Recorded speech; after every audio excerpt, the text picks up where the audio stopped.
Hi Aquarius, this is Jav. Welcome po sa ating channel. Gamitin ang reading na ito bilang gabay lamang. Kung naka-resonate kayo, comment down.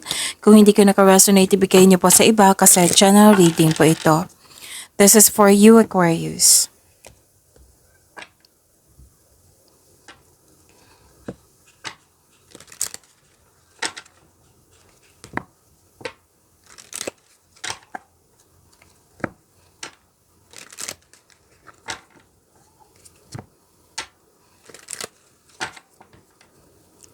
Para po ito sa iyo Aquarius.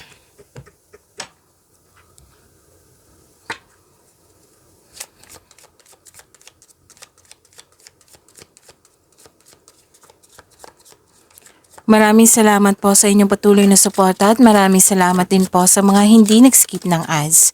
Sa mga hindi pa nag-subscribe, subscribe na po kayo at click bell notification para malaman nyo na may bago tayong video. Excuse me. Para sa mga gusto magpa-reading, comment po kayo ng personal reading. Again, comment kayo ng personal reading and check my reply sa comment section.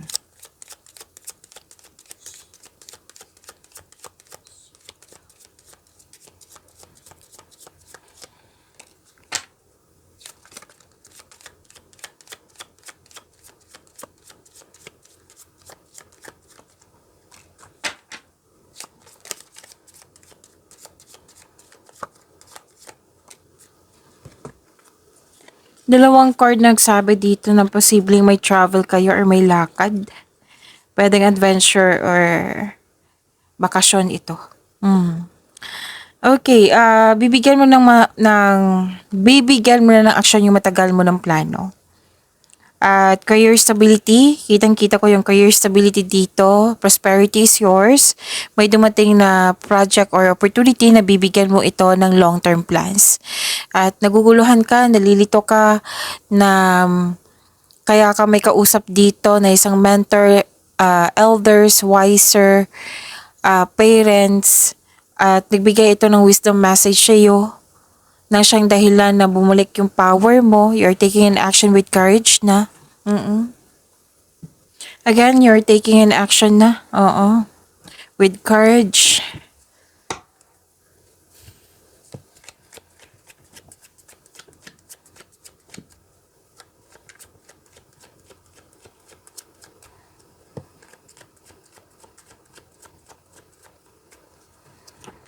Energy po ni Aquarius. Okay.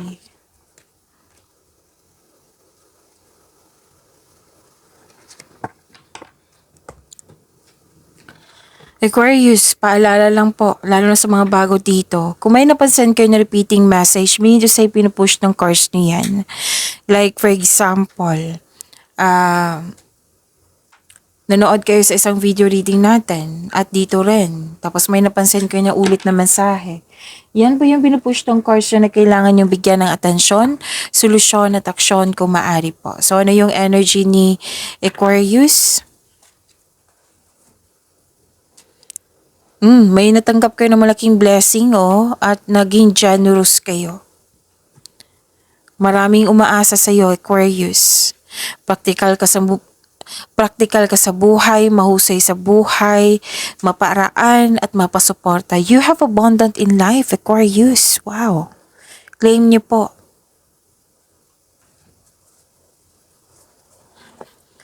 So maasahan kayo at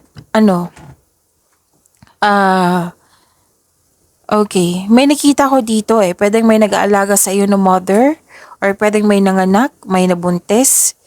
At fertility, kitang-kita ko dito at may gustong mag-start na ng family. Okay? Suporta sa iyong boss, mentor, or life coach. It will help move your career forward. Pwede din hindi to sa career, pwede sa love life mo na makakatulong yan sila. Nakikinig ka sa iyong intuition at gumagawa ka ng wise choices. Tapos may grupo ng tao dito na very supportive sa iyo. Okay? And, okay, examine your relationship with your mother or isang mother figure or connect to the children para ma-refresh yung energy mo. So, ang paglilinis ng bahay, cooking or gardening, it will help you relax. Ang ilan sa inyo nag-spend time sa nature.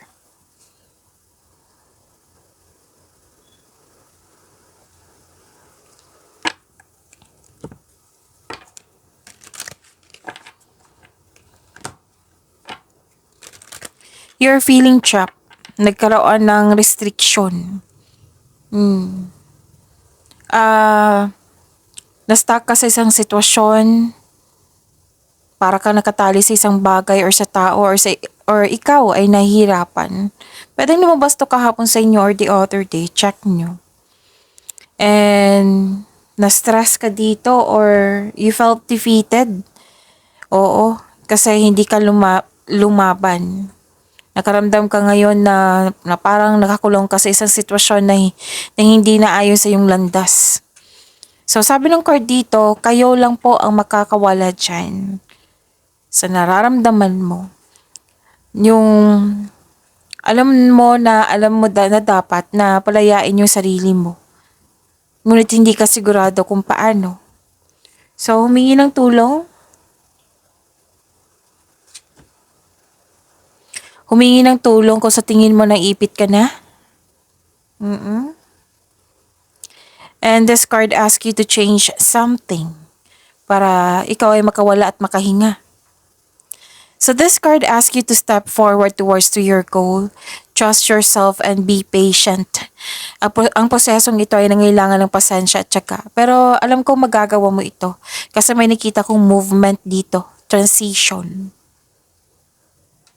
Pwedeng feeling trapped or stuck ka sa isang relasyon, nag-iisip kang umalis or pakawalan pero ayaw mo. Tapos, ang ilan dito, ayaw munang makipagrelasyon kasi hindi pa naka-move on sa nakaraan. So this card asks you to allow yourself to experience love again. Pwede din sa career and money to, na ayaw mo nang magtrabaho sa kumpanya at nawalan ka ng pag-asa o baka natatakot kang umalis sa posisyon mo. Kasi may offer sa iyo na pag-angat mo, na pag-level up mo, na kailangan mong lumabas sa comfort zone. Or di kaya'y natagalan ka sa paggawa ng desisyon kasi nga ayaw mo magkamali sa desisyon. Ayaw mo mag-level. Again, iklaro ko lang ha. Nagkaroon ng hesitation and doubt sa pagtangkap sa posisyon na ito, sa offer na ito. Kasi ayaw mong magkamali. Baka sa pagtangkap mo, may mga ganito eh. Baka sa pagtangkap ko, baka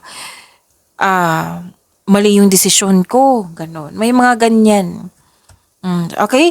Whether sa career and money to, sa personal life, sa love life, na ayaw mong umalis sa inyong status ngayon or posisyon ngayon, kahit may offer na para lumabas ka dyan sa comfort zone mo, para bigyan ng laya yung sarili mo. Yan.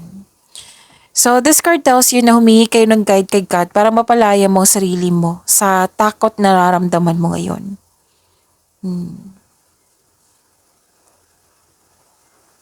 So, sabi ng card dito, huwag mo pahirapan yung sarili mo.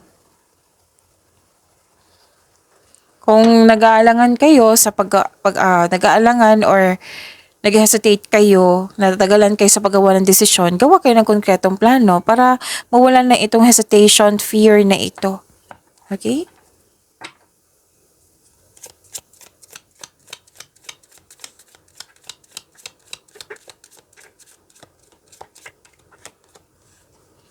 Mountain. Your challenges are opportunities for growth. O, see? Ito ang challenges na na-encounter mo, that is opportunities for growth. May matutunan ka dyan sa mga challenges na yan. Ito yung dadaan ka ito sa challenges, struggle ba? Oo, magkakaroon ng anong tawag dito? Growth nga, or may matutunan ka sa mga challenges na ito. Yan.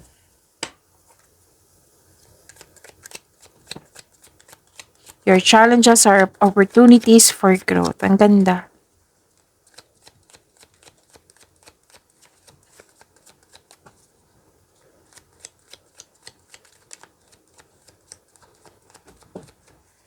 Career and money po ni Aquarius.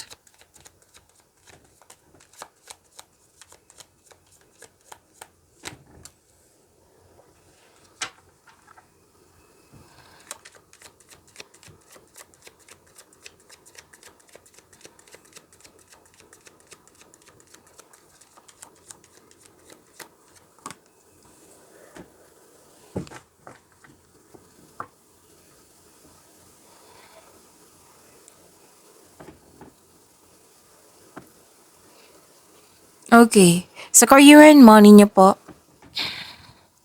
ano to overcoming obstacles, resilience, courage, inner power, self-assurance, confidence. At you have a confidence and persistence in your career. You are eager to achieve a successful outcome sa work or business mo. Ang advice ng card dito, huwag kayong mag-give up. Don't doubt your strength. Magiging matatag ka sa sandaling ito dahil ma-overcome mo yung struggles or challenges mo ngayon. So, kailangan mong harapin ito.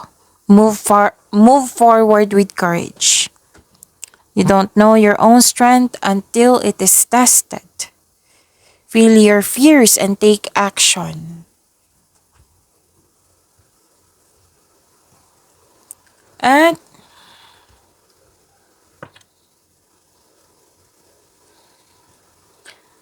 so may parating na job opportunity or new source of income na maka-enhance sa inyong kaperahan.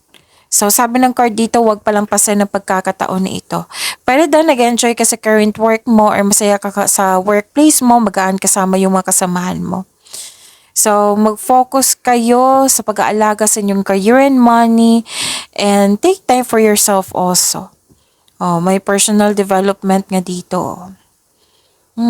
So, claim niyo po.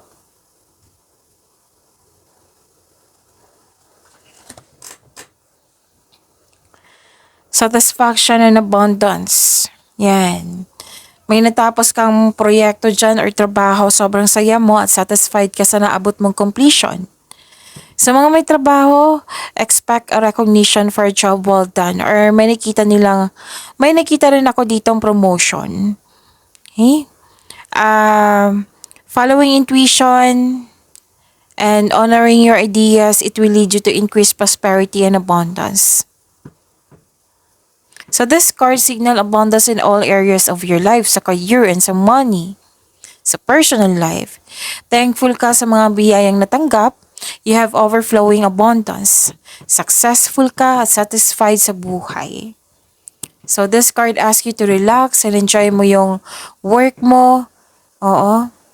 And share your good fortune to others and your generosity will always flow back to you.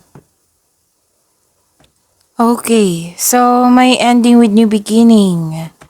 Mawawala na yung blockages na nagdulot ng Okay, mawawala na po yung blockages like may mga hadlang, yan, mawawala na yan. Sa career and money nyo, may parating na biyaya na magbibigay ng mas maunlad na panahon. So, accept and learn the past situation.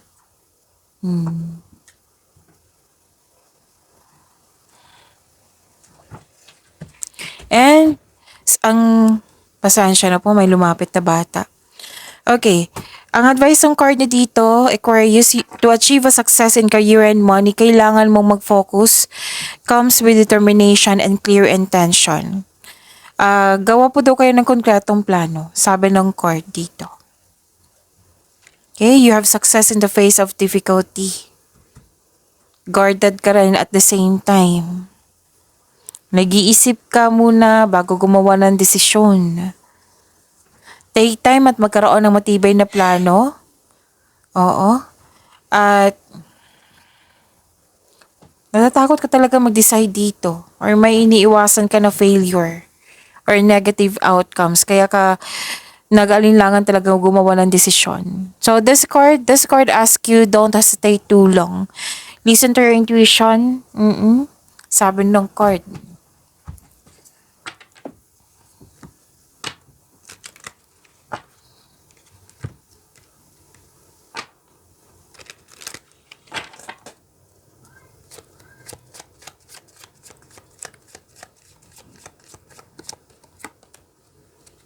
Oh, promotion pa rin.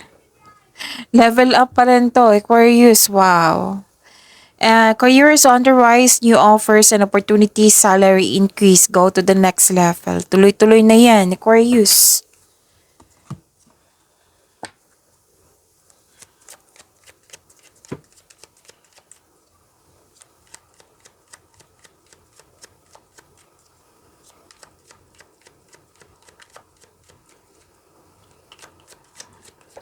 Love life, self-love, partnership, and romance ni Aquarius.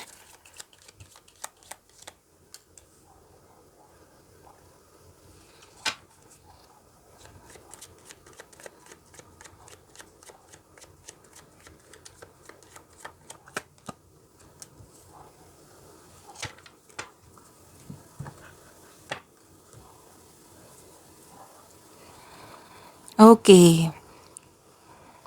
Love life, self-love, partnership, and romance. So okay, you're very inspired.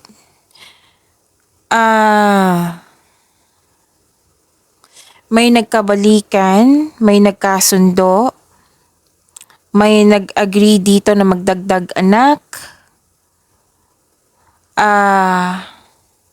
May magsisimulan ng magbuo ng pamilya. Yes, may chance na maglakbay sa malayong lugar or mag-abroad. Pasensya na po ha, lumalapit yung bata sa akin. Kasi I think, nagugutom na to. So, malapit na naman tayo matapos. Pasensya na po. Okay, may chance kayo maglakbay sa malayong lugar or mag-abroad. At gagawa kayo ng kilos dito. It might be may project kayo. May plano, project na bibigyan mo na ito ng aksyon. Okay?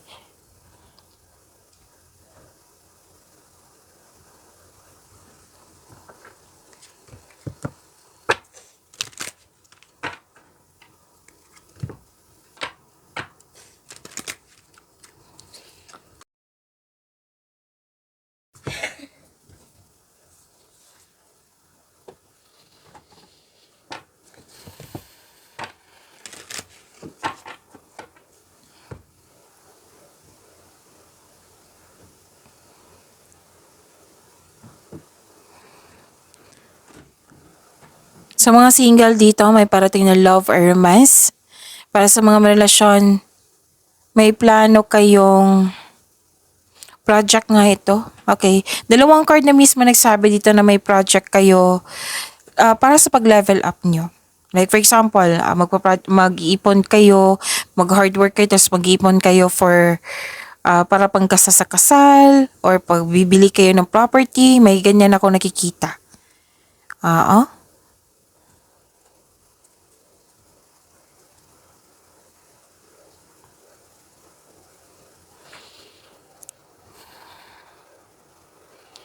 Nakita ko rin dito na okay, may advice ang card dito. If you're single, na huwag pilitin na magbuo ng relasyon na hindi nakatadhana sa'yo. Huwag kang mag-alala. The universe is working behind the scenes to bring romance into your life. So, trust the divine timing. May tao talagang nakatadhana sa'yo. Sa mga relasyon sa buhay mag-asawa, may emotional intense na mangyayari. Ang taas ng trust level nyo sa isa't isa. This may lead to the next level sa inyong relasyon.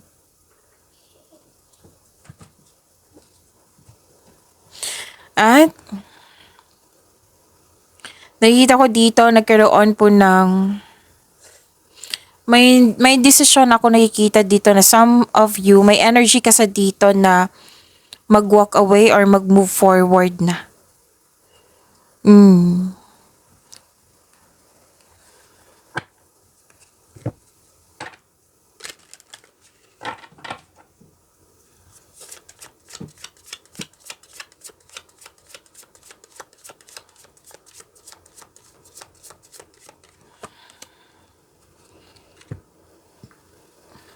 Your hope and optimism are a powerful love magnet for you right now. This is hope and healing po. Pagyamanin niyo po yung blessings na binigay sa inyo Aquarius, see you tomorrow. Maraming salamat po.